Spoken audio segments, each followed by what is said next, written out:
It's the new year and I'm always looking for ways to improve my life. And this year I've gone a bit mad for houseplants.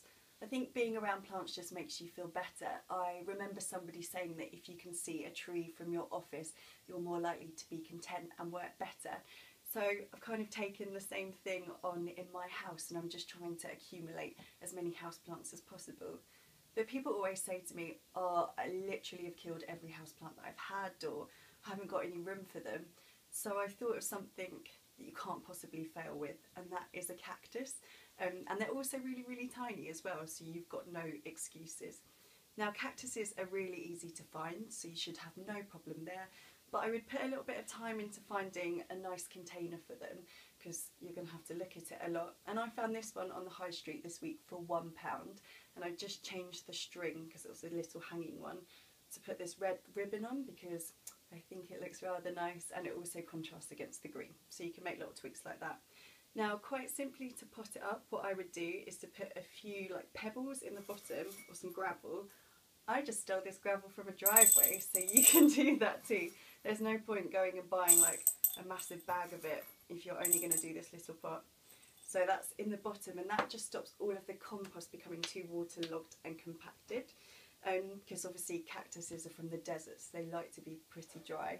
Now, if you have a look at the depth, the pot doesn't go right the way down to the bottom, so I'm going to have to add in a bit of additional compost to that level. So I'm just going to do that using a teaspoon, and it's peat-free compost, as always, a better environmental choice. So, I mean, you can use your fingers. I'm just using a spoon because it's a little bit easier to get it into here. Still making a bit of a mess. And as you can see, these little pots go a bit narrower at the end, so I'm going to use the spoon to kind of just push the compost up and around the sides. So when we put our cactus into it, it will fit in there nicely. Now, cactuses are pretty cool. One, because they have these really spiky leaves. Those thorns are actually, or spikes rather, spines, are actually leaves.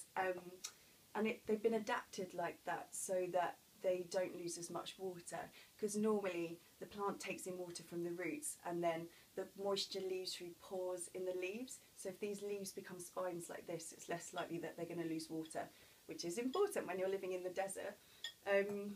But also, you'd think, oh no, without green leaves, how are they going to photosynthesize? But that's why the stem is green. It's got the chlorophyll in there, so it can still photosynthesize. Clever cactuses. So anyway, I think that's got enough compost in now, and I'm just going to pot it up. So I'm going to go for the big spiky one. Now here's the trick. You're like, oh man, how am I going to get this out and get that in there? Just get a kitchen cloth, and then, ow, it's still a bit spiky. Tip it up, pull it out. You can see the roots there, and just tip it in. Ta-da! Et voila. There we go, that looks really nice. And with your cactus, you want to water it less frequently in the winter. It doesn't need as much. Just check to see that it hasn't dried out completely. And water